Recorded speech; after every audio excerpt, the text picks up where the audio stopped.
Hey guys, तो मैंने अभी थोड़ी देर पहले ही एमएक्स प्लेयर की web series fake it till make it देख के खत्म करी। और सच बताऊं यार, ये सीरीज मुझे पसंद आई। मतलब लिटरली जो माहौल था इस सीरीज का, वो इतना ज्यादा खूबसूरत और इतना ज्यादा अच्छा था कि मतलब मजा आ जाता है। क्योंकि एक तो ना, मैं पर्सनल लाइफ में भी मुझे बातचीत करना अच्छा लगता है, और मुझे लिटरली वो चीजें ज्यादा अच्छी लगती हैं जिसमें हमें सुनने को बहुत कुछ मिले।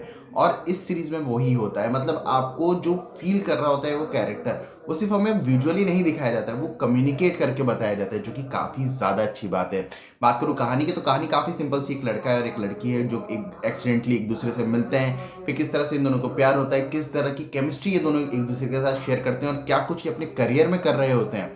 ये सब जानने के लिए आपको ये सीरीज देखनी पड़ती है। अगर मैं इसके स्क्रीन प्ले की बात करूँ, तो पर्सनली मुझे इस सीरीज के स्क्रीन प्ले पसंद आया। ऑल दो ये स्क्रीन प्ले सबके लिए नहीं है। अगर आप लोगों को स्लो बर्न ड्रामास देखना पसंद नहीं आते हैं, तो ये शो आपके लिए नहीं है।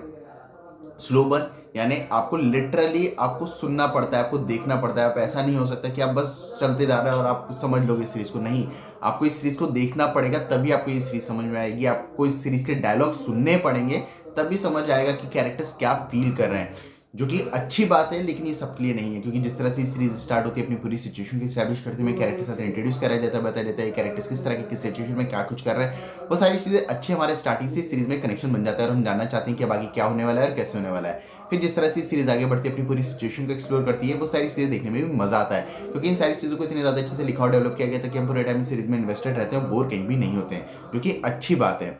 ऑल दो जो डायलॉग्स है वो काफी ज्यादा है, इसी कारण से आपको इस सीरीज को समझने के लिए आपको डायलॉग सुनने पड़ेंगे। आपको कैरेक्टर्स को समझने के लिए ये समझना पड़ेगा कि वो किस भावना से उस डायलॉग को बोल रहे हैं। जिसके कारण अगर आप उस तरह की ऑडियंस हो जिसे फास्ट पेस शो देखना पसंद आते हैं, तो डेफिनेटली ये शो आपके लिए नहीं है।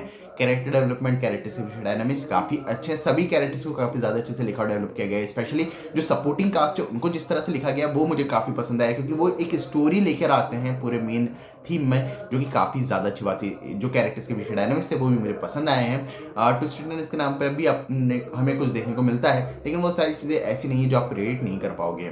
और भी कुछ चीजें जिन पे बात की जा सकती है, लेकिन अगर मैं उन चीजों पे बात करने गया तो स्पॉइलर दे बैठूंगा, इसलिए मैं उन चीजों पे बात नहीं कर रहा हूँ। बात करो एक्टर्स के परफॉर्मेंस की, तो सभी एक्टर्स का काम काफी अच्छा है। फिर चाहे आप किसी की बात करो, पर्सनली मुझे सभी एक्टर्स का काम पसंद आया है। जहां तक बात है डायरेक्शन और एडिटिंग की, डायरेक्शन अच्छा है, मेरे ख्याल से थोड़ा और बेटर हो सकता था। जो एडिटिंग है वो मुझे अच्छी लगी है। बात करो प्रोडक्शन क्वालिटी की, तो वो काफी अच्छी है। तो ओवरऑल मुझे ये सीरीज पसंद आई, मैंने इस सीरीज को एंजॉय करा है। लेकिन ये सीरीज सबके लिए नहीं है, ये काफी स्लो बर्न ड्रामा है। तो अगर आप लोग स्लो बर्न ड्रामा देखने के लिए ओके हो, तो आप देखो, आपको मजा आएगा। और अगर आप लोगों ने शो देख लिया तो मुझे कमेंट्स में जरूर बताना कि आपको ये शो कैसा लगा। बाकी मिलते हैं अगले वीडियो में, तब तक के लिए जय हिंद, जय भारत।